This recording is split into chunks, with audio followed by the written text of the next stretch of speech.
Good morning dear friends. જય સ્વામિનારાયણ. વિદ્યાર્થી મિત્રો, ધોરણ 11ના આપણા ચાલી રહેલા એકમ 6 ઉષ્માગતિશાસ્ત્રમાં ગત લેક્ચરમાં છેલ્લામાં છેલ્લે આપણે અવસ્થા વિધેય એવું આંતરિક ઉર્જાનો અભ્યાસ કર્યો, બરાબર? અને એ આંતરિક ઉર્જાની સાથે સાથે આપણે કાર્ય ઉષ્માનો અભ્યાસ કરતાની સાથે એક વિશિષ્ટ કિસ્સો, સામાન્ય સંજોગોમાં કોઈ એક કિસ્સો શેના માટેનો, તો આંતરિક ઉર્જાનું નિરપેક્ષ મૂલ્ય માપી શકાતું નથી એવી પણ અહીંયા વાત થઈ. આપણા પાઠ્યપુસ્તકના અભ્યાસ પ્રમાણે નાયક સાહેબે સમજાવ્યું કે સ્થિતિજ ઉર્જા અને ગતિજ ઉર્જાનો સરવાળો છે અને એટલા માટે આપણે તેનો ફેરફાર માપીએ છીએ. મિત્રો, આ ફેરફારનો અભ્યાસ કરવા માટે આપણે તેની સાથે સંકળાયેલ કાર્ય અને ઉષ્મા ઉર્જાનો અભ્યાસ કરવો રહ્યો. અને તેથી લેક્ચર 2 ના અંતે એમ વાત કરી હતી કે આપણે આંતરિક ઉર્જાના આ ફેરફારને કાર્ય અને ઉષ્મા ઉર્જાથી સાંકળીને અભ્યાસ કરીશું, એટલે પ્રથમ નિયમ સાબિત થશે, ઉષ્માગતિશાસ્ત્રનો પ્રથમ નિયમ. અને આજે આપણે લેક્ચર 3માં એ ઉષ્માગતિશાસ્ત્રના પ્રથમ નિયમને અભ્યાસ કરવો હોય તો ભલે પાઠ્યપુસ્તકમાં સીધો ઉષ્માગતિશાસ્ત્રનો પ્રથમ નિયમ કે જે નિરાળી પ્રણાલી માટે કહેવામાં આવે છે કે એના માટે ઉર્જાનો જે પણ જથ્થો છે અચળ છે અને માટે એ નિરાળી પ્રણાલી છે, નિરાળી પ્રણાલી આ વાક્ય લાગુ પડતું હોય છે.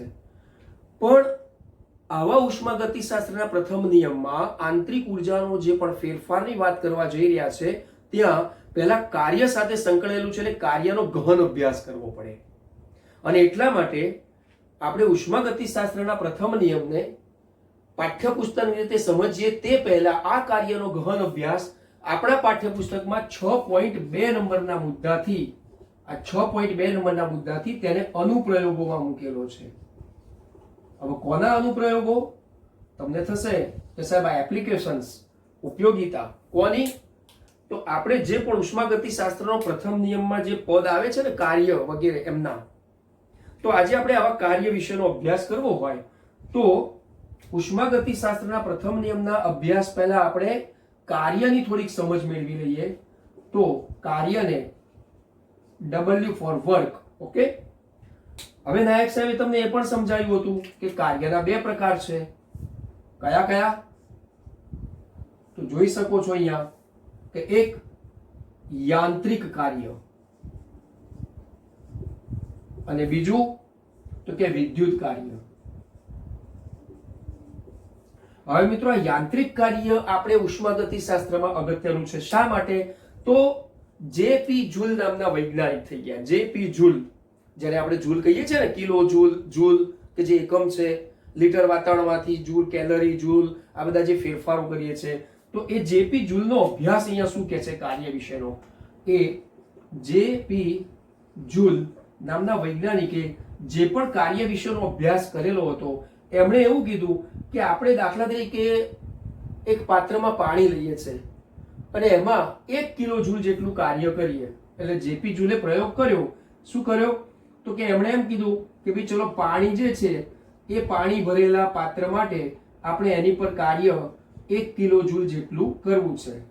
હવે આ 1 કિલો જૂલ જેટલું કાર્ય જેપી જૂલ નામના વૈજ્ઞાનિક કરવા જઈ રહ્યા છે ત્યારે તમને જો ખબર પડી ગઈ કે જૂલ કેમ શબ્દ આપ્યો, કારણ કે કાર્ય એમણે કરેલું હતું આ.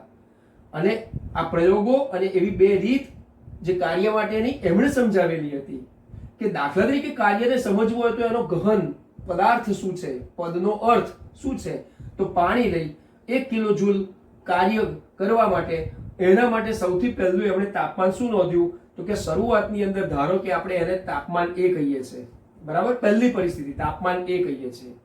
હવે આ તાપમાનમાં ફેરફાર કઈ રીતે નોંધ્યું કાર્ય કરીને? તો આ પાણીને યાંત્રિક રીતે પેડલ મારીને ગોળ ગોળ ફેરવ્યું. દાખલા તરીકે આની અંદર એવું સ્ટરિંગ મૂકો તો ચૂર્નિંગ કરીને એક એની પ્રક્રિયા થાય, એટલે કે ગોળ ઘુમાવવું, એને ઘુમરી લેવું, એટલે યાંત્રિકી રીતે એને આ યાંત્રિકી રીતે ગોળ ફેરવ્યું પેડલ મારવીને.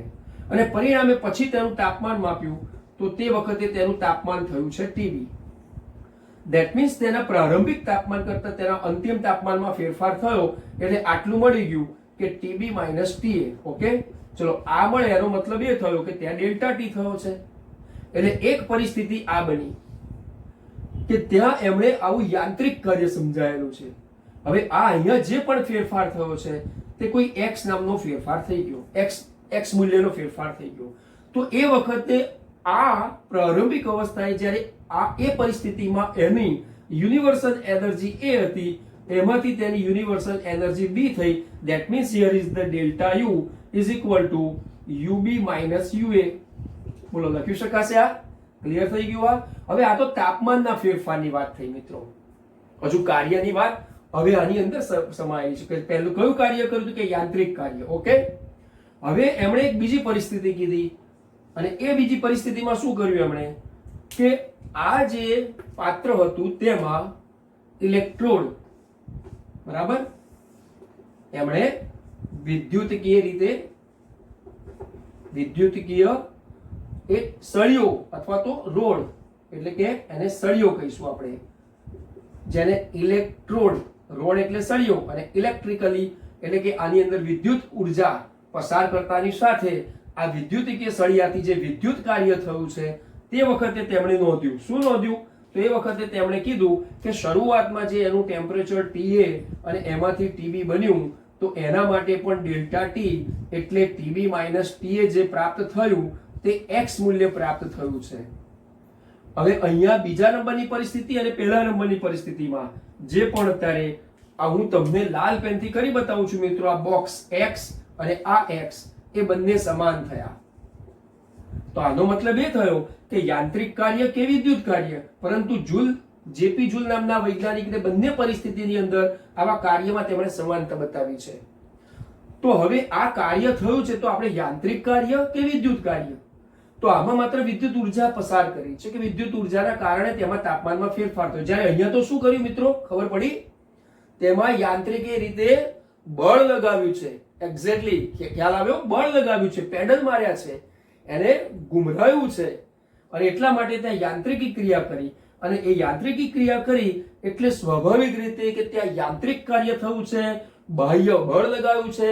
એટલે હવે કાર્યને આપણે થોડું ગહન ભણવું પડશે કે આવું બાહ્ય બળ લગાડતાની સાથે તેમના તાપમાન, કદ કે બીજા અન્ય જે અવસ્થા પ્રાચલ કહેવાય, અવસ્થાના ચલ કહેવાય, જે આપણે ગત લેક્ચરમાં અભ્યાસ કરી ગયા, P, V, T, એમાં ફેરફારો થાય છે. પણ આ ફેરફારો જે થાય છે, તો એ ફેરફારોની સાથે આપણે ઉષ્માગતિકીય રીતે પ્રક્રમમાં કઈ રીતે આવી શકીએ? સમજી ગયા મિત્રો આટલું? તો જેપી જૂલ નામના વૈજ્ઞાનિકના આ પ્રયોગથી કાર્ય વિશે થોડુંક આપણે આગળ વધ્યા, અને આપણા આ અભ્યાસમાં અત્યારે યાંત્રિક કાર્ય મહત્વનું છે. કારણ કે જ્યારે પણ વિદ્યુત કાર્ય અભ્યાસ કરવાનો થશે ત્યારે આપણે વિદ્યુત રસાયણનો અભ્યાસ થશે. આ કાર્યનો વિદ્યુત રસાયણમાં ઉપયોગ થાય છે મિત્રો. જ્યાં ઓક્સિડેશન અને રિડક્શન પ્રક્રિયા થતી હોય, જ્યાં એમના ઇલેક્ટ્રોડ, એનોડ અને કેથોડની વાત થતી હોય, ત્યાં વિદ્યુત કાર્ય, ઓક્સિડેશન રિડક્શનનામાં વિદ્યુત કાર્યની ચર્ચા થશે, વિદ્યુત કોષમાં ચર્ચા થશે, અને એ આપણે આગામી પ્રકરણ તેમજ ધોરણ 12 માં અભ્યાસ થશે. અત્યારે હવે આપણે વાત કરવી રહી યાંત્રિક કાર્યની. At that clear? હવે આનો કોઈ આપણે સ્ક્રીનશોટની જરૂરિયાત નથી. તો આ કાર્યમાં હવે થોડા યાંત્રિક કાર્યને સમજવા માટે ગહન અભ્યાસ કરીશું. તમને થશે સાહેબ હવે યાંત્રિક કાર્ય એટલે તો ખબર પડી ગઈ હતી અમને બીજા નંબરના લેક્ચરમાં કે સાહેબ દબાણ અને કદનું કાર્ય, દબાણ અને કદનું કાર્ય, યાંત્રિક કાર્ય. ચલો આ અનુપ્રયોગોમાં અત્યારે હવે આપણે ભણીશું પહેલું યાંત્રિક કાર્ય. હવે આ યાંત્રિક કાર્ય માટે તમને ખબર છે કે દબાણ કદનું કાર્ય, પણ શું કોઈ દબાણ અચળ રાખીને કદનો ફેરફાર, કે દબાણમાં ફેરફાર કરીને કોઈ કદ અચળ બને છે, કે દબાણ કદમાં શું ફેરફાર થાય છે? તો આને આપણે પિસ્ટનની આકૃતિથી સમજીએ. ચાલો આપણે એક આકૃતિ દોરીએ પિસ્ટનની. Just example for is this. આપણે કાવો પિસ્ટન દોર્યો, બરાબર? આ નળાકાર છે. આ આખી જે રચના થશે પિસ્ટનની થશે હો મિત્રો. આ એક નળાકાર છે. નળાકારમાં અત્યારે આપણે વાલ્વની એક રચના કરીએ છીએ. આ નળાકાર, અને એમાં આ અત્યારે ધક્કો મારી શકે એવો, આમ ગતિ રહી એવો એક આ વાલ્વ લીધેલો છે, બરાબર, કે જે અંદર બહાર જઈ શકે. હવે આવા પાત્રમાં આપણે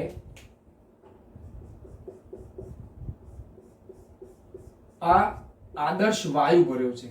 ચાલો અહીંયા આદર્શ વાયુ તમે નિર્ધારિત કરી શકો 1 મોલ આદર્શ વાયુ લેવો કે કેટલો, પણ આ આદર્શ વાયુ ભરેલો છે.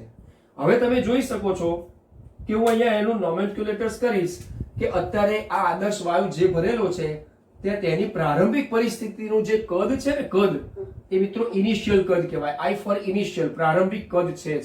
ઓકે, હવે અહીંયાથી આમ દબાણ આપણે બાહ્ય દબાણ એની પર અખત્યાર કરી શકીએ છીએ, એટલે કે આપી શકીએ છીએ.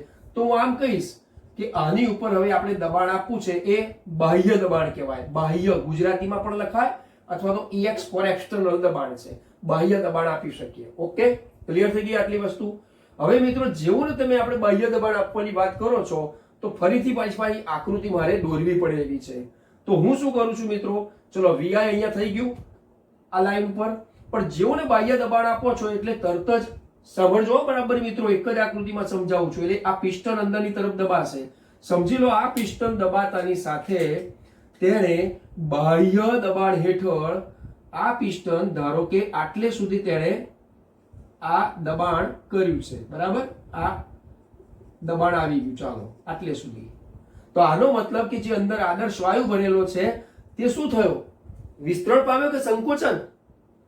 પેલી પિચકારી જેવું હોળી ધૂળેટીમાં પંપ વાળી ખેંચો છો ત્યારે વિસ્તરણ થાય છે, દબાવો છો ત્યારે સંકોચન થાય છે.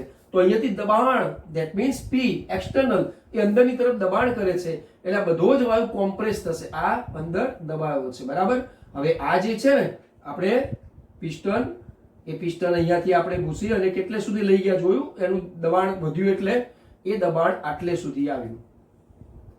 પણ એનાથી આપણે આ નહીં ભૂલવાનું. શું નહીં ભૂલવાનું? તો કે જુઓ આ જે VI એટલે કે જે એનું પ્રારંભિક કદ છે એ પ્રારંભિક કદ, આ ફરીથી આકૃતિ ના દોરવી પડે એટલે આપણે ઝડપથી કામ પતાવ્યું.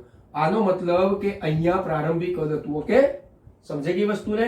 અને હવે અહીંયા જે થઈ ગયું આટલું, આ જે કદ, આ વાદળી કલરની પેનથી બતાવું છું મિત્રો, જુઓ આ બરાબર ન દેખાતું હોય તો આપણે ત્યાં આગળ નોમેનક્યુલેટર્સ કરીએ છીએ કે આ એનું ફાઇનલ કદ થઈ ગયું, VF ફાઇનલ, અંતિમ.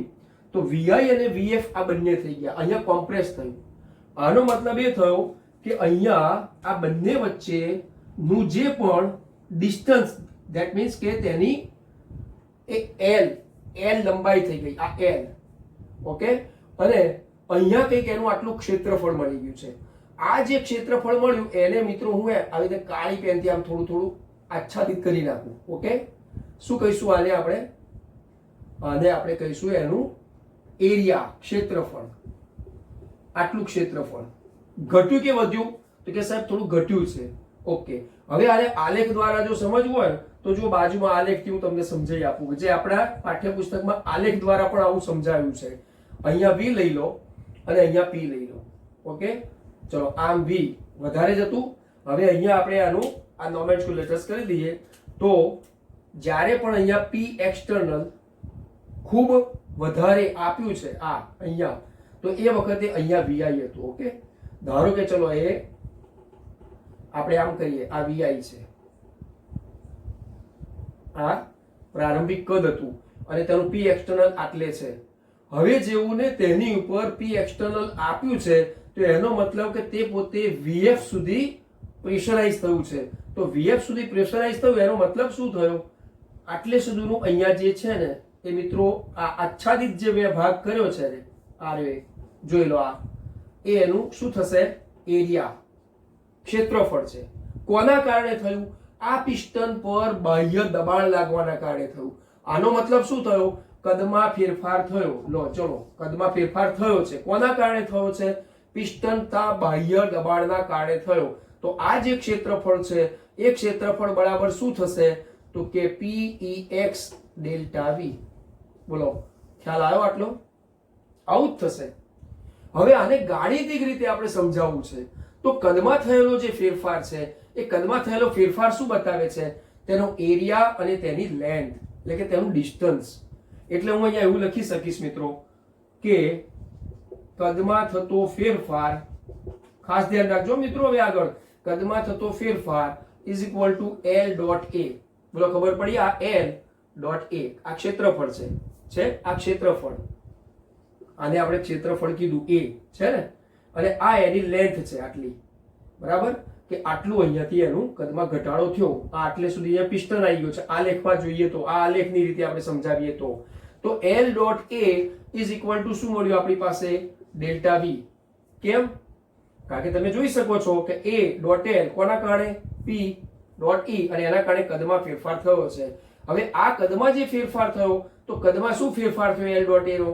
આ એલ ડોટ એ નો કદમાં શું ફેરફાર થયો? ડેલ્ટા વી બરાબર શું લખ્યું?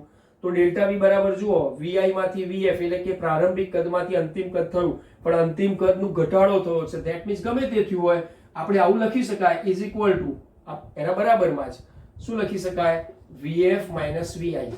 બોલો આટલે સુધી પણ ક્લિયર થઈ ગયું હશે મિત્રો તમને કે અંતિમ કદમાંથી પ્રારંભિક કદ બાદ કરો એટલે ડેલ્ટા યુ. વી આ વી કદમાં ફેરફાર છે. આપણે ડેલ્ટા યુ તો હમણાં આગળ ભણી ગયા. તો આ ડેલ્ટા વી છે મિત્રો. ચલો આને ઘૂસીને લખીશું, સરસ તમને ખ્યાલ આવે એ રીતે. ડેલ્ટા વી કદનો ફેરફાર. ઓકે, હવે આ કદનો ફેરફાર જે આટલો થયો છે, તો આપણે બાહ્ય જે દબાણ લગાડ્યું છે ને, આ પી એક્સટર્નલ, તો આમ કહી શકીશું એક સૂત્ર યાદ કરો, ધોરણ 9 માં 10 માં ભણી ગયા છો કે દબાણ બરાબર શું? તો દબાણ બરાબર બળ ભાગ્યા ક્ષેત્રફળ. બોલો યાદ આવી ગયું મિત્રો? દબાણ બરાબર બળ ભાગ્યા ક્ષેત્રફળ. ખાસ ધ્યાન રાખજો, કારણ કે પાઠ્યપુસ્તકમાં 10 વખત વાંચવું પડશે તમારે, અને અહીંયા તમારું એક વખત સમજેલું આખા વિડીયોને લેક્ચરને તમે છેક સુધી જોજો. તો દબાણ બરાબર બળ ભાગ્યા ક્ષેત્રફળ. આનો મતલબ એ થયો કે બળ એ શું છે આપણું? Pex. તો બળ બરાબર દબાણ ગુણ્યા ક્ષેત્રફળ થશે. ક્લિયર? ખબર પડે છે? તો આનો મતલબ એ થયો કે દબાણ બરાબર બળ ભાગ્યા ક્ષેત્રફળ થયું. માટે હવે આપણે વળી પાછા આપણા રાઇટિંગ્સ પર આવી જઈએ. પિસ્ટન પર, આ પિસ્ટન પર લાગતું બળ શોધવું છે આપણે. ચલો આની પર લાગતું બળ શોધવું છે. શું થયું? બળ શોધવા માટે દબાણ ગુણ્યા ક્ષેત્રફળ. આટલું જ થશે ને? તો દબાણ કેટલું આપ્યું? પી ફોર પ્રેશર, દબાણ પી એક્સટર્નલ, અને ગુણ્યા ક્ષેત્રફળ લઈ લો. અહીંયા ગુણ્યા ક્ષેત્રફળ, આ ક્ષેત્રફળ એ મૂક્યો ને, ખરેખર તો એ શું લખવું પડે? બળ બરાબર દબાણ ગુણ્યા ક્ષેત્રફળ, પણ આપણે સીધું લઈ લીધું કે બળ બરાબર પી ડોટ ઈએક્સ, પીએક્સ ડોટ એ. હવે એ ની વેલ્યુ મૂકી દો તો આરીએ, તો એ ની વેલ્યુ વળી પાછી શું થશે? આ એરિયા જ આપણી પાસે આવશે ને. તો આનો મતલબ એ થયો કે જો પિસ્ટનના ખસવાથી, આ જે પિસ્ટન ખરું ને, એ પિસ્ટનના ખસવાથી પ્રણાલી પરનું થયેલું કાર્ય શોધવું હોય, પિસ્ટનના ખસવાથી તો પિસ્ટનના ખસવાથી એટલે કે સ્થાનાંતરથી થયેલું કાર્ય શોધવું હોય ડબલ્યુ, તો આ ડબલ્યુ શોધવા માટે આપણે શું કરીશું મિત્રો? જુઓ, હવે હું લાલ પેનથી તમને હાઇલાઇટ કરું છું. કેમ? ખબર પડી ગઈ? કાર્ય વર્ગ. તો એના માટે શું લઈશું? ડબલ્યુ બરાબર પિસ્ટનના ખસવાથી થયેલું કાર્ય શોધવું હોય તો ડબલ્યુ બરાબર બળ ગુણ્યા અંતર. ચલો આ પણ આપણી પાસે કાર્ય માટે છે કે બળ ગુણ્યા અંતર. હવે આગળ વધીએ. આગળ અહીંયાથી વધવું છે તો થોડીક અહીંયાથી આ રીતે એક લાઈન દોરી ખેંચી લઈશું. હવે આપણે આગળ વધીએ કે દાખલા તરીકે આ બળ ગુણ્યા અંતર છે, તો બળ કેટલું? તો બળ બરાબર પી ડોટ ઈએક્સ, એ થઈ ગયું, પી ઈએક્સ ડોટ એ. અંતર કેટલું? તો કે એલ. ચલો લખી નાખો અહીંયા, ડબલ્યુ બરાબર પી ઈએક્સ ડોટ એ ગુણ્યા એલ. થઈ ગયું આટલું. હવે આની ઉપરથી આપણે થોડુંક આગળ વધીએ, સાબિતી આપીએ કે એલ ડોટ એ બરાબર ડેલ્ટા વી. તો આનો મતલબ એ થયો ડબલ્યુ બરાબર પી ઈએક્સ અને શું થયું? Delta v. કેવો ડેલ્ટા વી આવશે મિત્રો? આ ડેલ્ટા વી કેવો આવશે? અંતિમમાંથી પ્રારંભિક બાદ કર્યું ને, તો તમે જોઈ શકો છો ને કે પ્રારંભિક કદ વધારે હતું, આમ વધારો સૂચવે છે, પણ આમ થયું તો શું થઈ ગયું? ઘટાડો થયો. તો આનો મતલબ અહીંયા ધારો કે 10 લીટર કદ હોય, જસ્ટ એક્ઝામ્પલ 10 લીટર કદ હોય કદાચ, અને અહીંયા 5 લીટર થઈ જાય છે, તો 5 માંથી 10 બાદ કરો તો જવાબ કેટલો આવે? -5. ધેટ મીન્સ ઋણ મૂલ્ય મળ્યું ને, એટલે અહીંયા આપણે શું લખીશું? આ a ડોટ l જે ખરું ને કે a ડોટ l આ, તો a ડોટ l ની વેલ્યુ શું લખીશું અહીંયા? -Δv. Why? Because of a dot l. જુઓ છે ને આ a ડોટ l એ આ a ડોટ l, એની કિંમત શું લખીશું? મૂલ્ય Δv. પણ કેવું Δv? ઘટાડો થયો છે કે વધારો? તો કે હા સાહેબ ઘટાડો થયો છે, તો ધેટ મીન્સ કે -Δv. ઘટાડો છે માટે માઇનસ નથી બતાવતા, પણ અહીંયા કઈક ઘટાડો ધેટ મીન્સ સંકોચન બતાવે છે. હવે એમાંથી આપણે આગળ વધીશું તો w બરાબર, હવે આની અંદરથી સાદું રૂપ આપી દો તો બોલો આવું લખાશે -Pex અને Δv. Okay, -Pex Δv. હવે તમે જુઓ તો Δv પણ માઇનસ છે, આનો મતલબ શું થયો? Δv ની વેલ્યુ મૂકી દો તો Δv ની વેલ્યુ અહીંયા મૂકી દઉં છું. જુઓ કઈ? તો Δv ની વેલ્યુ અહીંયા મેં લખી હતી. અહીંયા શું છે? vf minus vi. ચલો આપણે લખી રાખીએ અહીંયા એ vf માઇનસ vi કેવી છે? તો કે ઋણ મૂલ્ય છે, તો અહીંયા આ પણ ઋણ થઈ ગયું, અહીંયા આ પણ ઋણ થઈ ગયું, પરંતુ એનું મૂલ્ય શું મળ્યું? ધન. તો આનો મતલબ કે આ -Pex minus Δv, -Pex minus Δv આવું થઈ જશે. અને એના બરાબર મૂલ્ય કેવું મળ્યું? તેનું મૂલ્ય તો કેવું મળે છે? ધન મળે છે. ચલો ધન મૂલ્ય મળ્યું. આનો મતલબ એ થયો કે કોઈ પણ તંત્ર પર બાહ્ય દબાણ લગાડવાથી, એટલે કે આપી એક્સટર્નલ લગાડવાથી તેમાં સંકોચન થયું, અને સંકોચન થવાના કારણે તેવા કાર્ય માટે આપણે મૂલ્ય કેવું લેવું પડશે? ધન. યાદ આવે છે બીજા નંબરનું લેક્ચર નીચે જ લખ્યું હતું કાર્ય, યાંત્રિક કાર્ય, જેમાં બે પ્રકારના, વિસ્તરણનું કાર્ય અને સંકોચનનું કાર્ય. જો આ સંકોચનનું કાર્ય થઈ ગયું, કેવું મૂલ્ય બતાવશે? તેનું ધન મૂલ્ય બતાવશે. હવે મિત્રો આટલેથી અટકવાનું નથી પાછું. આપણને એટલી ખબર પડી ગઈ કે ચલો ધન મૂલ્ય મળી ગયું છે. હવે આવા સંકોચનના કારણે આપણી પાસે બે બાબત છે. કઈ બે બાબત? તો એને હવે હું ફલિત કરવા માંગુ છું, પણ એના માટે વળી પાછું આ બોર્ડ રિમૂવ કરવું પડશે લખેલું. આનો સ્ક્રીનશોટ તમારે લેવો તો લઈ લો, કારણ કે પાઠ્યપુસ્તકમાંના ઘણા લાંબા સાદુરૂપ અને વાક્ય પ્રયોગ પરથી આ ઉપજાવેલું છે, એટલે હવે તમે આનો સ્ક્રીનશોટ લઈ લો.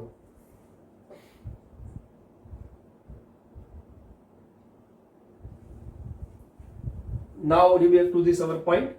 હવે જુઓ મિત્રો, આપણી પાસે આ જે છે ને એટલું રાખીએ છીએ, અહીંયાથી ભૂસી અને એક બે આલેખ દ્વારા તમને આપણા પાઠ્યપુસ્તકના વાક્યોનો અર્થ સમજાવી દઉં. અને ત્યારે કાર્ય કે જે યાંત્રિક કાર્ય છે તેનો ગહન અર્થ આપણે સમજી ગયા છે અને આપણો મુદ્દો પૂરો થયો છે એવું આપણે ફલિત થશે. ચાલો પહેલી વાત હું એવી લખવા માંગુ છું મિત્રો અહીંયા ફર્સ્ટ, કે સંકોચનનું કાર્ય કીધું ખરું આપણે. ચલો અહીંયા કેમ? કારણ પેલો આલેખ, પેલા આકૃતિ અને એના આલેખ ને એની બધી ખબર પડી ગઈ ને કે સંકોચનનું કાર્ય છે. ધેટ મીન્સ w નું ચિહ્ન ધન ક્યારે લેવાય? સંકોચનનું કાર્ય હોય, પ્રણાલી પર કાર્ય થતું હોય. જોયું તમે હમણાં એના નળાકાર હતો ની પર, પ્રણાલી પર કોણ હતો? નળાકારમાં કોણ હતું? આદર્શ વાયુ હતો. તો એની પર કાર્ય થયું છે. કારણ કે આપણા માટે નળાકાર કે તેનો વાલ એ પ્રણાલી નથી. આપણા માટે પ્રણાલી તેમાં રહેલો વાયુ હતો, અને વાયુ બાહ્ય બળથી, બધા દબાણ લાગવાથી, બાહ્ય જે દબાણ લગાવ્યું છે ને પી એક્સટર્નલ, એનાથી કોમ્પ્રેસ થયું છે, સંકોચિત થયું છે તે, અને એટલા માટે તેનું ધન મૂલ્ય લીધું. હવે મૂલ્યના કારણે આપણે આગળ વધીએ કે જો બે બાબતો સમજાવવા માંગુ છું. જો સંકોચન દરેક તબક્કે દબાણ ન હોય, જો સંકોચનના દરેક તબક્કે દબાણ ન હોય, પણ નિશ્ચિત તબક્કામાં, કોઈ નિશ્ચિત તબક્કામાં તે બદલાતું હોય, તો શું લીધું તું અંદર? વાયુ. તો વાયુ પર થતા કાર્ય અથવા તો વાયુ પર થતું કાર્ય બધા જ તબક્કાના કુલ સરવાળાના મૂલ્ય જેટલું થાય, કુલ સરવાળા જેટલું થાય અથવા તો તેના મૂલ્ય જેટલું થાય. જોજો મિત્રો, જો સંકોચનના દરેક તબક્કે, જેમણે સંકોચન કર્યું ને, એ સંકોચનના દરેક તબક્કે દબાણ ન હોય, બરાબર, પણ નિશ્ચિત તબક્કામાં બદલાતું હોય. દરેક તબક્કે ન હોય પણ કોઈ નિશ્ચિત તબક્કામાં બદલાતું હોય. હવે એ શું સાહેબ? ચલો આ વાક્યને સમજાવો. દાખલા તરીકે ચલો આપણે લઈએ છીએ અહીંયા આવો એક આલેખ. શું લીધું તું મિત્રો? અહીંયા P. શું લીધું તું અહીંયા? કે V. ચલો આ VI છે, બરાબર. હવે VF તો પછી મૂકી શકીશું ને. હવે દાખલા તરીકે આપણે એમ કીધું કે ચલો અહીંયા આ જે દબાણ છે ને, દબાણ એ વધારે હતું, બરાબર. કેમ? કારણ કે એની પર દબાણ વધારતા ગયા. જેમ દબાણ વધારતા ગયા, આમ દબાણ વધારતા ગયા, તો આમનામાં શું થયું હતું મિત્રો? ખબર છે ને? કદમાં શું થતું ગયું હતું? સંકોચન થયું એટલે ઘટાડો થયો. તો દાખલા તરીકે પહેલો ઘટાડો આમ નોંધાયો, આ રીતે છે. વળી પાછું આમ થયું તો અહીંયાથી એ ઘટાડો નોંધાયો. જુઓ છે ને, દબાણ વધે છે, કદ ઘટે છે. વળી પાછું આમ થયું અને વળી પાછું આમ થયું. તો આનો મતલબ એ થયો કે સૌથી પહેલામાં પહેલું એક આટલું આવ્યું, ત્યારબાદ ઘટાડો થઈ અને આ કદ આટલું આવ્યું. દબાણના વધારાની સાથે તમે કદ જુઓ. ઓકે, કદ ઘટ્યું છે ને, એટલે અહીંયા આપણે હવે લખી શકીશું VF. આ કોણ હતું? તો કે VI. તો VI થી VF તરફ આમ તો ખરેખર વધવું જોઈએ પણ ઘટ્યું છે, તો આ કદ ઘટ્યું. પણ જોયું તમે દરેક તબક્કે છે ને નિશ્ચિત તબક્કામાં બદલાતું. આ નિશ્ચિત તબક્કામાં બદલાય છે. કોણ? સંકોચનના દરેક તબક્કે દબાણ ન હોય પણ નિશ્ચિત તબક્કામાં બદલાતું હોય. તો વાયુ પર થતું જે કાર્ય છે ને, એ બધા જ તબક્કાના કુલ સરવાળા જેટલું થાય. આ કુલ સરવાળા જેટલું થાય. પહેલા આપણે એક કામ કરીશું, અને આ આલેખને જોડી લઈશું. જો મિત્રો, આને જોડી લીધો, અહીંયાથી આમ કરી અને એ આમ જોડ્યો. સમજાય છે મિત્રો? આ હવે જો જોડ્યો, પણ આપણે એક બીજી બાબત તમે નોંધી અહીંયા કે આ ધારો કે આવી રીતે જોડ્યા પછી અહીંયાથી આટલો કે આ કેટલો ફેરફાર થાય છે. તો જુઓ, અહીંયાથી એ આ થયું, અહીંયાથી આ થયું, અહીંથી આ થયું, અને અહીંથી આમ સલંગ થઈ ગયું છે. જુઓ છે, દેખાય છે? આ કદાચ ગ્રીન કલરની ઇન્ટેન્સિટી હંમેશા ઓછી હોય તો ના દેખાતું હોય, મેં થોડું ડાર્ક કર્યું છે. તો આ દરેક જે તબક્કા હતા ને મિત્રો, આ દરેક તબક્કા આ જે ક્રોસ કરું છું એ નિશ્ચિત તબક્કામાં બદલાતું હોય. તો એ આવો આલેખ બતાવે છે. તો આના માટે ગાણિતિક સ્વરૂપ શું છે? તો આના માટેનું મિત્રો ગાણિતિક સ્વરૂપ આવું થશે કે બધા જ તબક્કાના કુલ સરવાળા જેટલું થતું હોય. તો આપણે શું આવ્યું છે અહીંયા? માઇનસ આવ્યું હતું ને, અહીંયા આ માઇનસ આવ્યું હતું ને, તો ધેટ મીન્સ તે minus sigma P delta V, એટલે કે અહીંયા EX લખવાનો મિત્રો. આ P પછી આ EX ડેલ્ટા V, આ ટોટલ થઈ ગયું આ એક્સટર્નલ દબાણનું. તો આનો મતલબ આપણી પાસે એક આ આવી ગયું. ઓકે, ક્લિયર થઈ ગયું આટલી વસ્તુ? ચાલો હવે આપણે આવી એક બીજી શરતની વાત કરીએ કે જો સંકોચનના દરેક તબક્કે દબાણ ન હોય પણ નિશ્ચિત તબક્કામાં બદલાતું હોય. હવે આપણે એમ લખીએ કે જો દબાણ અચળ ન હોય, જો દબાણ અચળ ન હોય અને પ્રક્રમ, જોજો મિત્રો ખાસ કે પ્રક્રમ દરમિયાન, અહીંયા હું રાઉન્ડ કરું છું, અમારે તમને અગાઉ કીધેલું છે, સમજાઈશ પાછો. પ્રક્રમ દરમિયાન બદલાતું હોય, એ પ્રક્રમ દરમિયાન એવી રીતે બદલાતું હોય, આ જે પ્રક્રમ આગળ વધે છે ને એમાં એવી રીતે બદલાતું હોય કે તે જે વાયુ છે ને, કે જે તે વાયુના દબાણ કરતા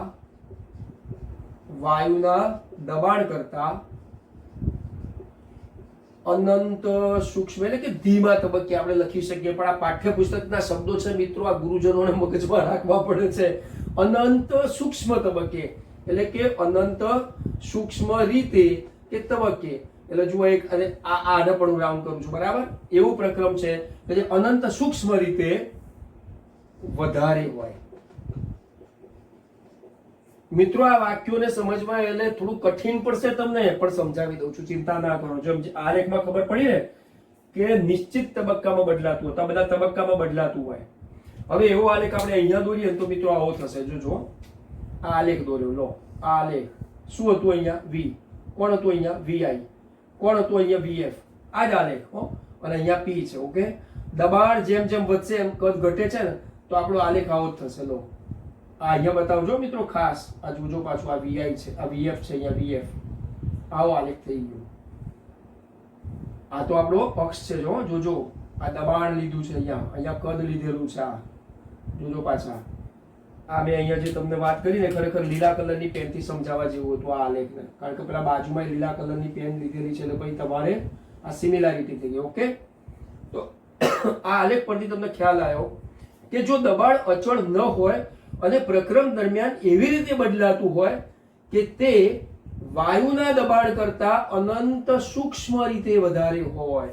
આનો મતલબ શું બતાવે છે? આ કે આ એવું બતાવે છે કે આપણી પાસે જે ઇનિશિયલ દબાણ હતું ને, ઇનિશિયલ દબાણ, એના માટે જુઓ લાલ પેનથી લખું છું, જે બહુ જરૂરી છે. અહીંયા લખું છું મિત્રો, જોજો, Pex is equal two P initial એટલે કે પ્રારંભિકમાં A પ્લસ આવું થશે. સાહેબ આ શું બતાવ્યું મિત્રો? વિકલન તો જાણો છો ને, 12મા ધોરણમાં ભણો છો. પછી એનું ઇન્ટિગ્રેટેડ થાય. ઇન્ટિગ્રેશન એટલે ઇન્ટિગ્રેટેડ સ્વરૂપ થાય, તો આ dv જેટલું હોય છે. આનો મતલબ એ થયો કે તે P ઇન આપણે દબાણની અહીંયા લઈશું dp, તો આટલા જેટલું થશે. તો P ઇનિશિયલ પ્લસ તેમાં થયેલો ઘટાડો કે વધારો, જે પણ આપણે લઈએ છીએ તે. આનો મતલબ plus either all this minus, આવું લઈ શકીશું દબાણ માટે. અને આ જે પણ મેં તમને લાલ કલરની પેનથી બતાવ્યું છે ને મિત્રો, એને આપણે શું કહી શકીશું? પ્રતિવર્તી પ્રક્રમ. એટલે આને આપણે પ્રતિવર્તી પ્રક્રમ કહી શકીશું. હવે આ જ વસ્તુને આપણે આવી રીતે થોડુંક આ જે છે ને, જે ડીપી એ બધું જે લખેલું છે, તો એને આપણે બતાવવું હોય થોડીક જુદી રીતે, તો કાર્ય કેવું થયું ગણાય? આનું આ જે કાર્ય છે કેવું થયું ગણાય? તો આપણે પાઠ્યપુસ્તકનો થોડો ઉપયોગ કરીશું મિત્રો. એટલે પાન નંબર 159 નંબરના પાના ઉપર જે પેલી બે આકૃતિઓ હતી ને, એ બંને આકૃતિઓ ઉપરથી આપણે આ બધું જ કમ્પ્લીટ કરવા માંગ્યું છે. અને બધું ક્લિયર થતાની સાથે અહીંયા આપણે આવીએ છીએ હવે એના કદના ફેરફારની સાથે, કે જ્યાં આગળ આપણે શું વાત કરી હતી કે તેમાં દરેક તબક્કે કંઈક ને કંઈક ફેરફાર થાય છે. તો આ જે આવ્યું એ કોની પરથી આવ્યું એ સમજવું છે ને. જુઓ, એટલે પાઠ્યપુસ્તકમાં ક્યાં પહોંચે એ પણ મેં તમને બતાવ્યું. અને હવે P એક્સટર્નલ પરથી આપણે જે આ પ્રતિવર્તી પ્રક્રમ શા માટે કીધું, તો ચલો આવી જાવ. વાદળી પેનથી લખ્યું છે એ પ્રમાણે આના આધારે શું થયું કે દબાણ અનંત કરતા અનંત સૂક્ષ્મ રીતે વધારે હોય, અને ત્યારે શું થયું કે જે કદનો ઘટાડો છે ને, જે એ dv જેટલું કદ ઘટે. મિત્રો જોજો, આના જેટલું ઘટે. હવે આ વિકલન છે અને સ્વાભાવિક છે, એટલે આગળ તમે સંકલનની વાત મારી પાસે મૂકવાના. અને એટલા માટે એ કાર્ય આ તો પછી આવ્યું ને, તમને થયું કેમ આવ્યું? તો જુઓ, તો એના માટે કાર્ય બરાબર W માઇનસ, જેમ કે જુઓ અહીંયા આપણે માઇનસ લીધું હતું ને, જેમ કુલ સરવાળા માટે પણ, તો માઇનસ ઇન્ટિગ્રેટેડ ઓફ શું લીધું હતું આપણે? એક Vi અને બીજું Vf. તો here is this is the initial and tends to Vf. That means here is the Pex dv. બોલો મિત્રો, ખ્યાલ આવી ગયો હશે? ગાણિતિક રીતે પણ ખ્યાલ આવી ગયો અને આપણને રસાયણની રીતે પણ ખ્યાલ આવી ગયો. તો આનો મતલબ એ થયો કે પ્રતિવર્તી પ્રક્રમ. મિત્રો, પ્રતિવર્તી પ્રક્રમ શબ્દ જ્યારે આવ્યો તો સમજાવવો પડશે પ્રતિવર્તી પ્રક્રમ છે શું. મિત્રો, પ્રણાલીની અવસ્થા કોઈ એક પ્રારંભિક છે, આવી કોઈ પ્રારંભિક છે, અને તે અંતિમ અવસ્થામાં રૂપાંતર થાય છે. એટલે કોઈ એક અવસ્થામાંથી બીજી અવસ્થામાં જ્યારે રૂપાંતર થાય ને મિત્રો, ત્યારે તે બહુ ધીમા વેગથી આવી રીતે પોતાનું ચલન કરતી હોય. એટલે કે પ્રણાલીનું કોઈ એક સ્વરૂપમાંથી બીજા સ્વરૂપમાં, એટલે કે કોઈ એક અવસ્થામાંથી બીજા અવસ્થામાં જ્યારે એનું રૂપાંતરણ થાય છે, ત્યારે ખૂબ ધીમા વેગથી આગળ વધે છે. અને વળી પાછું એમાં જો કોઈ ફેરફાર કરવો હોય તો પ્રતિગામી રીતે તેમાં ફેરફાર શક્ય બને છે. હવે જ્યારે પણ એ પુરોગામી થતી હોય ધીમા વેગથી અને પછી પાછી પ્રતિગામીમાં પણ ફેરફાર શક્ય બને તો સમજાય છે મિત્રો આ શું થયું? પુરોગામી અને પ્રતિગામીનો એક સમન્વય થયો, પ્રતિવર્તી. That means here is this side to this and here is this side to this. This is the initial and this is final, and so sound it final to initial. એટલે મિત્રો આ વસ્તુ આપણને પ્રતિવર્તી પ્રક્રમ જે છે ને એ ઉષ્માગતિકીય રીતે બતાવે છે. તો આના માટે શું કહી શકાય પ્રતિવર્તી પ્રક્રમમાં?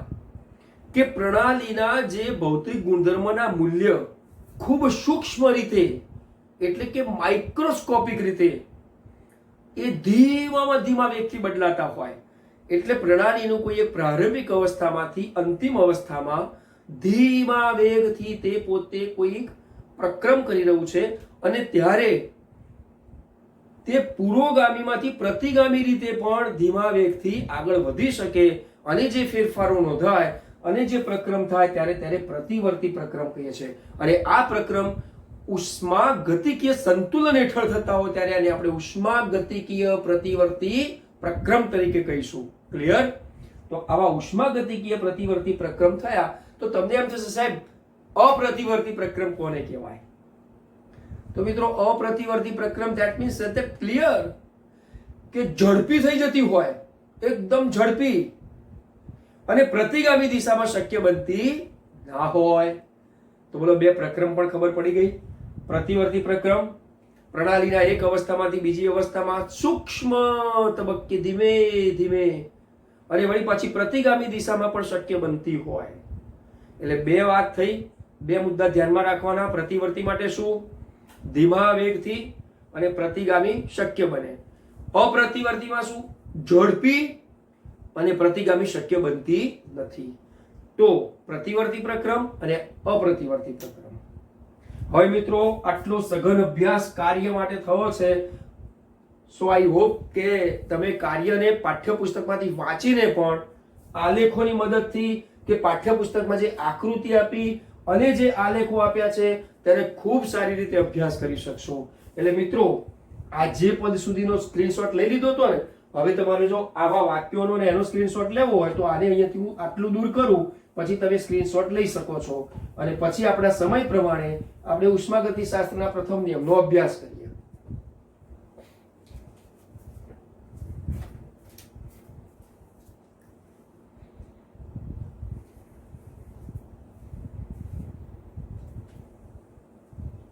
વેલકમ. હવે મિત્રો આ 6.2 અનુપ્રયોગોમાં જે આપણે કાર્યનો ગહન અભ્યાસ કર્યો, ચલો આ જ કાર્યને લઈ હવે ઇન શોર્ટ ઉષ્માગતિ શાસ્ત્રના પ્રથમ નિયમની વાત કરીશું. હવે પાઠ્યપુસ્તક પ્રમાણે જો મિત્રો તમે થોડુંક મને સમજતા હોય ને તો એમ થશે કે આપણે થોડાક બેક આવીએ છીએ પાછા આપણા મુદ્દા કરતા. કેમ? કારણ કે આપણે જે વાત કરી રહ્યા છે ને એ અત્યારે હાલના તબક્કે આજના લેક્ચરની શરૂઆતમાં જેપી જુલ નામના વૈજ્ઞાનિકે જે બે પરિસ્થિતિમાં તમને કાર્ય સમજાવ્યું, બરાબર? યાંત્રિકીય રીતે અને વિદ્યુતીય રીતે. એમાં યાંત્રિકીય રીતે આગળ વધવા માટે આપણે આ બધા અભ્યાસના પુરાવા આપવા પડે. આપ્યા કે નહીં? ઓકે. હવે આપણે શું કરીશું? એનો ઉપયોગ કરી અને ઉષ્માગતિ શાસ્ત્ર માટે પ્રથમ નિયમનો અભ્યાસ કરીએ. આપણે ઉષ્માગતિ શાસ્ત્રનો પ્રથમ નિયમ શું કહેવા માંગશે? પ્રથમ નિયમ શું કહે છે હું તમને કહું છું, પણ પાઠ્યપુસ્તકનું એક વાક્ય સરસ મજાનું છે ને મિત્રો તમને બતાવવા માંગુ છું. જુઓ, આપણા આ 159, 60 અને 61 નંબરના પાના ઉપરથી ભણ્યા ને એનાથી થોડાક આપણે આગળ આવીશું તો 158 અને 157 નંબરના પાના ઉપર જે સમજ લખી છે આપણે ભણી ગયા. પણ સાથે સાથે ઉષ્માગતિ શાસ્ત્રના પ્રથમ નિયમની શરૂઆત કરીએ એ પહેલા આ વાક્યને થોડુંક એવી રીતે સમજી લઈએ કે નિરાળી પ્રણાલીની ઉર્જા અચળ રહે છે. આ શું વળી? આ શું? આપણને એમ થશે, પણ જો મિત્રો સાબિત થશે. દાખલા તરીકે હું એના માટે એક આકૃતિથી સમજાવું કે આપણે કોઈ એક પાત્રમાં, હમણાં મેં સમજાવ્યું તું કદાચ જેપી જુલમાં, આપણે કોઈ એક પાત્રમાં દ્રવ્ય લઈ લીધું છે, બરાબર? આ દ્રવ્ય લઈ લીધું.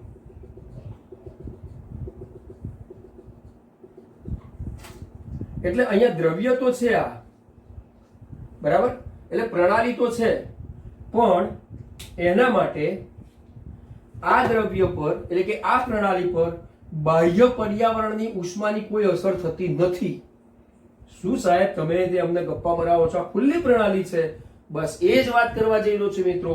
ભલે પ્રણાલી છે, પરંતુ આ પ્રણાલીની જે સીમા છે ને, આ સીમા, એ પ્રણાલીની સીમા એવી છે કે જેમાં આ સીમા એ સમોષ્મી છે.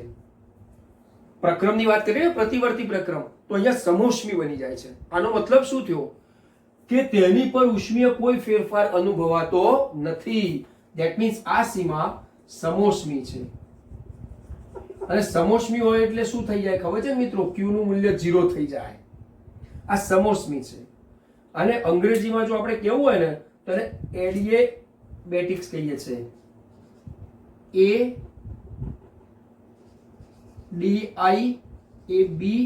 ADIABATIC, adiabatic. તો મિત્રો આ એડિયાબેટિક માંથી આપણે જ્યારે સાંકેતિક રીતે લખવું હશે ને તો આપણે આટલું લઈ લઈશું. તો હવે આની ઉપર કાર્ય સમજવાનું છે. આની પર કાર્ય, શું કાર્ય થાય? તો પેલું યાદ આવી ગયું, પરિસ્થિતિ 1 અને પરિસ્થિતિ 2.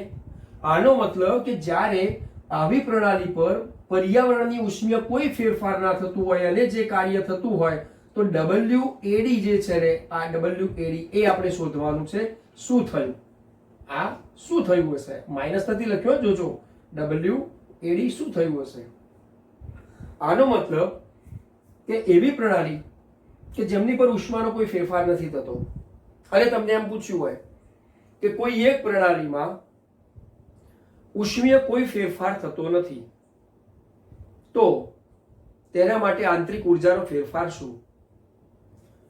ઉષ્મીય કોઈ ફેરફાર થતો નથી તો તેના માટે આંતરિક ઉર્જાનો ફેરફાર શું? That means here is the delta you.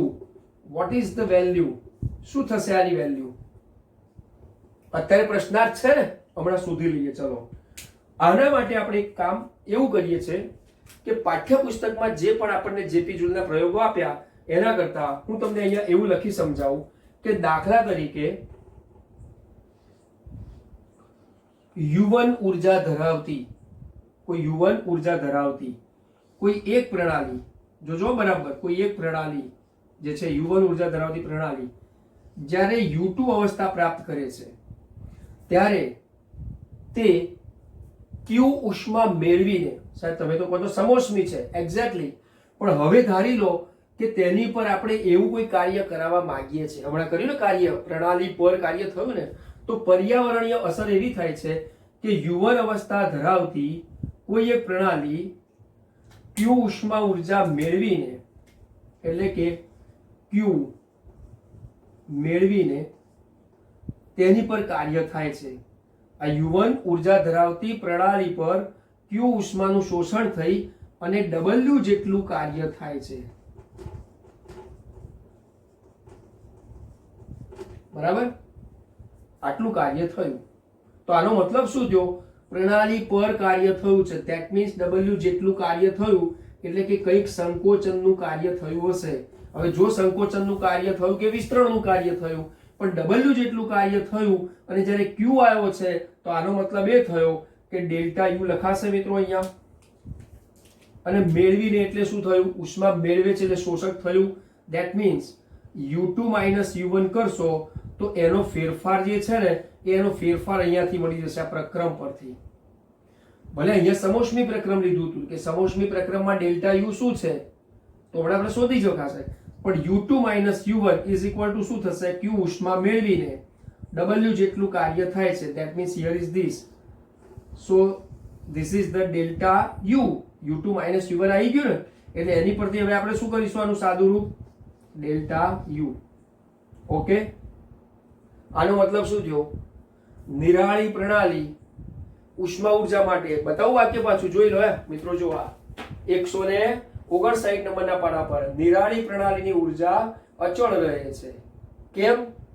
કારણ કે જુઓ તમે, આ ઉષ્મા ગતિશાસ્ત્રના નિયમમાં તમે મૂકશો તો નિરાળી પ્રણાલીની ઉર્જા અચળ રહે. ઉષ્માનો જથ્થો, ઉષ્મા ઉર્જા છે ને, તો ઉર્જાનો જથ્થો અચળ છે. એકમાંથી બીજામાં રૂપાંતરણ થાય છે. મિત્રો આ જે પણ સ્વરૂપ થયું ને એ ઉર્જાના જથ્થા માટેનું છે કે કાર્ય અને ઉષ્મીય ઉર્જા માટેનું છે. અને એટલા માટે આની ઉપરથી આપણે 4 એવા વિધાનો લખી શકીએ. કયા વિધાનો લખી શકીએ હું તમને લાલ કલરની પેનથી હાઇલાઇટ કરી બતાવું કે ઉષ્માગતિ શાસ્ત્રનો આ જે પણ નિયમ છે એને આપણે પ્રથમ નિયમ તરીકે સાબિત કરી શકાય. આ પ્રથમ નિયમ થઈ ગયો છે મિત્રો. આ એનું ગાણિતિક રૂપ છે. આનું શાબ્દિક સ્વરૂપ શું છે કે ઉર્જાનો જથ્થો અચળ છે, કોઈ એકમાંથી તેને બીજામાં રૂપાંતરણ કરી શકાય છે. સ્વાભાવિક છે. તો આનો મતલબ એ થયો કે આ બધું સમગ્ર વિશ્વમાં થાય છે. તો વિશ્વમાં કેટલા ભાગ? લેક્ચર નંબર 1 યાદ કરો, પ્રણાલી અને પર્યાવરણ.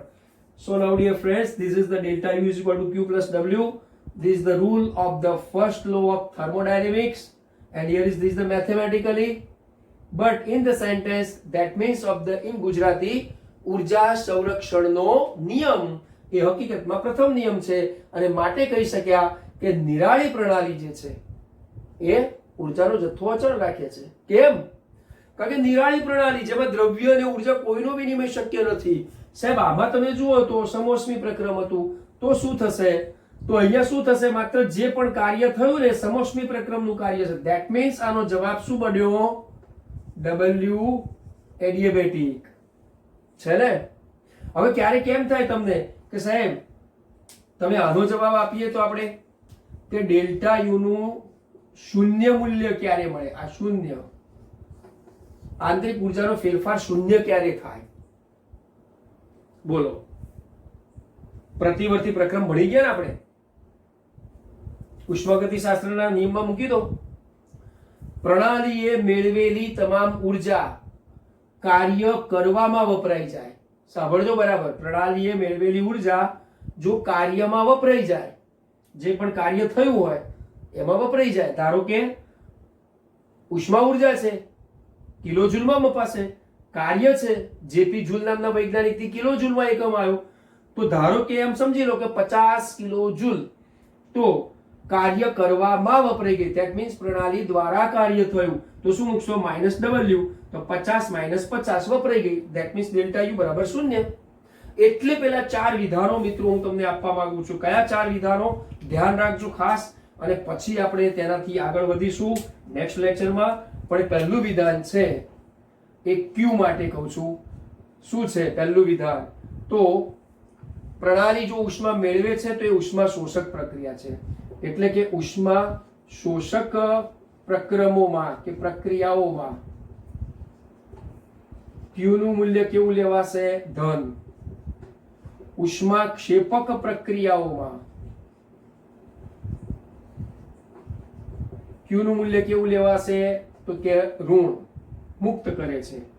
હવે એવી રીતે આપણે બીજા નંબરના મુદ્દામાં કોના માટે? આ જેમ ઉષ્મા માટે હતો, અહીંયા ઉષ્મીય ઉર્જા માટે હતો, આ ઉષ્મા ઉર્જા માટે હતો. બરાબર.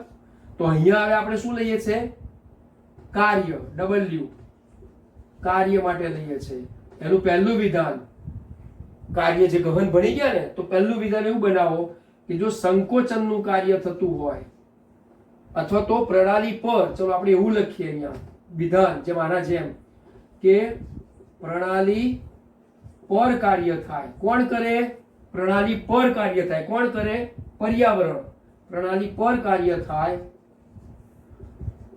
તો W માટે શું લેવાય? પ્લસ. પર કાર્ય થયું, સંકોચનનું કાર્ય થયું. પરંતુ પ્રણાલી દ્વારા કાર્ય થાય તો શું લેવાય? પ્રણાલી દ્વારા કાર્ય થાય. પ્રણાલી વાયુ હતી, એનાથી કાર્ય થયું. શું થયું? એક્સપાન્ડ થવાનું, વિસ્તરણ થવાનું.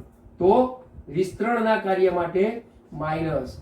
તો આનો મતલબ કે આપણે બે શબ્દો લખી નાખ્યા છે કે જો પ્રણાલી પર કાર્ય થાય, W ની ચિહ્ન પ્લસ હોય, તો સાહેબ કયું કાર્ય થયું? તો કે સંકોચનનું. અહીંયા કયું થયું? તો કે વિસ્તરણનું. એટલે મિત્રો આ શબ્દોને ખાસ ધ્યાન રાખજો, કારણ કે ન્યુમેરિકલ્સ બાબતમાં પણ ક્યારેક આવી રકમો બનતી હોય છે ને ત્યારે પૂછાતા હોય છે કે એક વાયુ વિસ્તરણનું થતું કાર્ય શોધો. તો મિત્રો અહીંયા કાર્ય ઉપરથી આધારિત આપણે ઉષ્માગતિ શાસ્ત્રના પ્રથમ નિયમને ભણ્યા. હવે આવા કેટલાક વૈધાનિક રીતે વિધાનથી કોયડા પૂછ્યા છે, અને કોયડાનો તમે અભ્યાસ કરજો. પાઠ્યપુસ્તકમાં 6.1 નંબરનો કોયડો છે, આની પર જ આધારિત છે. તમે ખૂબ સારી રીતે અભ્યાસ કરી શકશો અને મને વિશ્વાસ છે કે આજના થોડાક લેક્ચર્સમાં મિનિટ્સ પ્રમાણે આપણે કાર્યને ગહન ભણ્યા અને પછી આપણે ઉષ્માગતિશાસ્ત્રમાં આવ્યા છે. હવે પેલું વાક્ય સાર્થક થઈ ગયું ને કે નિરાળી પ્રણાલીમાં ઉર્જા અચળ હોય છે. કેમ? કારણ કે નિરાળી પ્રણાલી છે, ઉર્જાનો જથ્થો અચળ જ છે.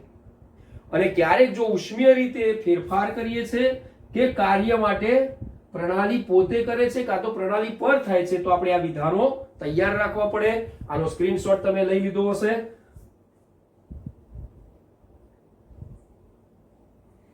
મિત્રો, આ વિધાનો તમને કામ લાગે એટલા માટે સ્ક્રીનશોટ છે, બરાબર? હવે હું આશા રાખું છું કે હવે પછી આપણે આવા કાર્ય પર આધારિત જે ઉષ્માગતિશાસ્ત્ર માટે ડેલ્ટા યુ ની વાત કરી છે તેના પર આધારિત ઉષ્માગતિકી રીતે આદર્શ વાયુનો ઉપયોગ કરી અને ડેલ્ટા યુ બરાબર ક્યુવી, ત્યારબાદ અન્ય વિધેયોમાં ડેલ્ટા એચ બરાબર ક્યુપી નો અભ્યાસ કરીશું. ત્યાં સુધી wish you all the best.